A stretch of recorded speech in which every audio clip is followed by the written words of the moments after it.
तो आज भगवान श्री कृष्ण ने उस बर्बरी के शीश को ले जाकर के राजस्थान के जिला सीकर में एक छोटा सा गांव था, नाम था खाटू। वहां महाराज भूमि में गड्ढा खोदा और उस भूमि में उसको दबा दिया। विश्राम अवस्था में उस शीश को प्रभु ने इस भूमि के अंतर्गत समाहित कर दिया। बोले कलयुग के अंत तक तुम यहाँ निवास करो, विश्राम करो, केशव मैं जाता हूं। भगवान श्री कृष्ण ने राजस्थान जिला सीकर में खाटू एक छोटा सा गांव था उसमें, और जिसके खेत में वो दबाया था ना, उस राजा का नाम था रूप चौहान। खाटू गांव के शासक उस राज्य के जो राजा थे, नाम था रूप चौहान। उसी के ही खेतों में ले जाकर के प्रभु ने उसी बर्बरी के शीश को भूमि में समाहित कर दिया। कुछ समय बीता, उसके यहाँ 1000 गाय थी। रूप चौहान के यहाँ पर 1000 गाय थी जो जंगल के वन में चरने के लिए जाया करती थी, विचरण करने जाया करती थी। न जाने कि कोई गाय उसी स्थान पर आकर के अपने थनों में से दूध को छोड़ दिया करती थी।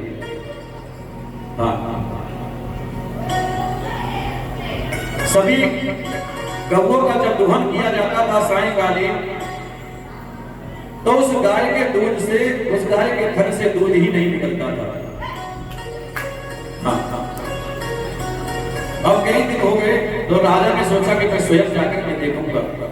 राजा एक वृक्ष के पीछे छिप करके देखने लगे कि समस्त गौएं विचरण कर रही हैं, परंतु उनमें जो एक कपिला नाम की गौ थी ना, वो किसी एक स्थान पर जाकर के अपने थनों से, चारों थनों से दूध छोड़ देती थी, और वो दूध धीरे धीरे करके भूमि में अंतर्गत हो जाता था, विलुप्त हो जाता था। उस खाटू गांव के जो शासक थे, राजा थे, रूप चौहान ने उस भूमि को खुदवाया और वहां से वो बर्बरी का शीश प्रकट हो गया। बोलिए खाटू नरेश की। और खाटू राज्य के वो राजा रूप चौहान जी भगवान बर्बरी के उस शीश को लाकर के अपने महल में ले आए और अपने महल में एक सुंदर मंदिर का निर्माण कराया और वहां पर उस शीश को स्थान दे दिया। बोलिए शीश भगवान की, बोलिए खाटू नरेश की।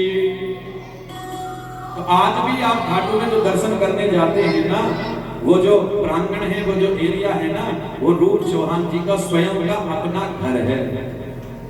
उसी महल में, उसी घर में उन्होंने एक छोटा सा मंदिर बनवाया और भगवान खाटू श्याम को स्थापना कर दी।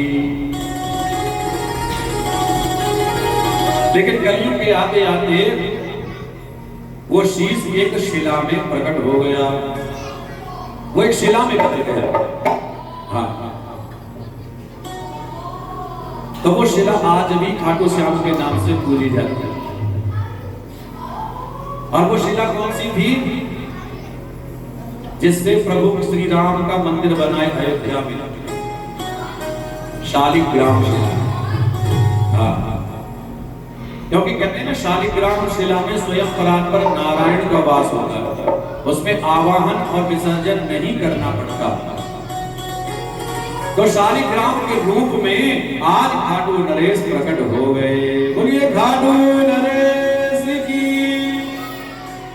और देखिए बड़ी प्रसन्नता की बात है, अपने दोनों मंदिरों में जो खाटू नरेश आए हैं ना, खाटू श्याम आए हैं, वो भी शिला के ही है।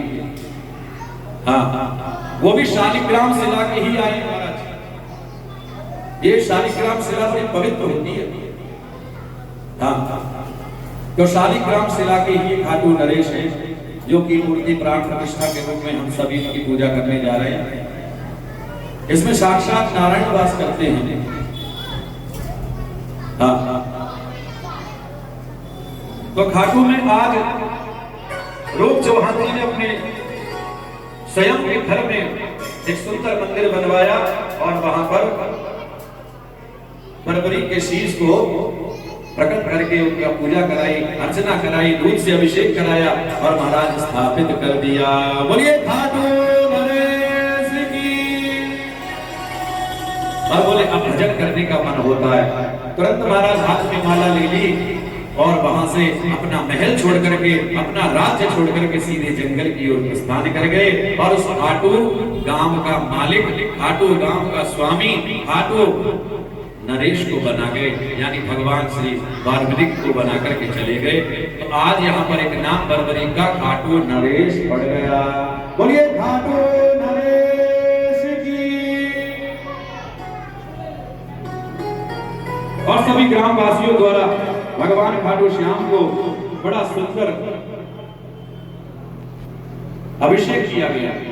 इनको सबसे प्रिय वस्तु है गाय का दूध। ध्यान देना सब। शौनक आदि ऋषियों ने पूछा कि इनकी प्रिय वस्तु कौन कौन सी है। खाटू श्याम जी को क्या भोग लगाया जाता है, इनकी पूजा कैसे की जाती है और किस प्रकार से इनका अर्चन करना चाहिए, पूजन करना चाहिए, हम विस्तार से सुनना चाहते हैं। तो भगवान कहते हैं